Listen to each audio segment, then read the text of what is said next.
IPL logo নিয়ে যত controversy আছে তার মধ্যে সবথেকে পপুলার হলো এটা এবি ডিভিলিয়ার্সের একটি শট থেকে ইন্সপায়ার। অনেকে আবার সচিনের এলিগ্যান্ট ইকো, ব্রেন্ডন ম্যাককালামের এক্সপ্লোসিভ অ্যালিগরি, গিলক্রিস্টের উইকি ওয়ার্ডস কিংবা ধোনির দ্য হেলিকপ্টার শট বলেও মনে করে।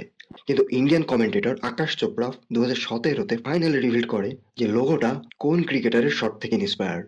আইপিএল লোগো তৈরি হয় 2008 সালে ইউকে বেসড এজেন্সি ভেঞ্চার 3 এর হাত ধরে। এটা তো ক্লিয়ার যে আইপিএল লোগো এবি ডিভিলিয়ার্স এর শট থেকে ইন্সপায়ার্ড না, কারণ এবি ডিভিলিয়ার্স এই শটটা আইপিএল এর 4th সিজনে খেলেছিল, আর লোগো তো তার অনেক আগেই তৈরি হয়ে গেছিল। মজার ব্যাপার হলো ব্যাট হাতে অ্যাক্রোব্যাট শট খেলার ভঙ্গিতে দাঁড়িয়ে থাকা এই ক্রিকেটার কোনো ব্যাটার না, ইনি একজন ফাস্ট বোলার যিনি ছিলেন বাংলাদেশের ex captain the legend Mashrafe bin Mortaza. 2007 সালের ওয়ার্ল্ড কাপে খেলা মাশরাফির এই শট থেকেই আইপিএল লোগোটি ইন্সপায়ার্ড হয়েছিল, যদিও লোগোর নির্মাতারা কখনোই এটা রিভিল করেনি যে লোগোতে থাকা ক্রিকেটারটি আসলে কে। কিন্তু লোগোতে থাকা ক্রিকেটার যে মাশরাফি বিন মুর্তজাই সেটা প্রমাণ করতে খুব বেশি কষ্ট করতে হয় না।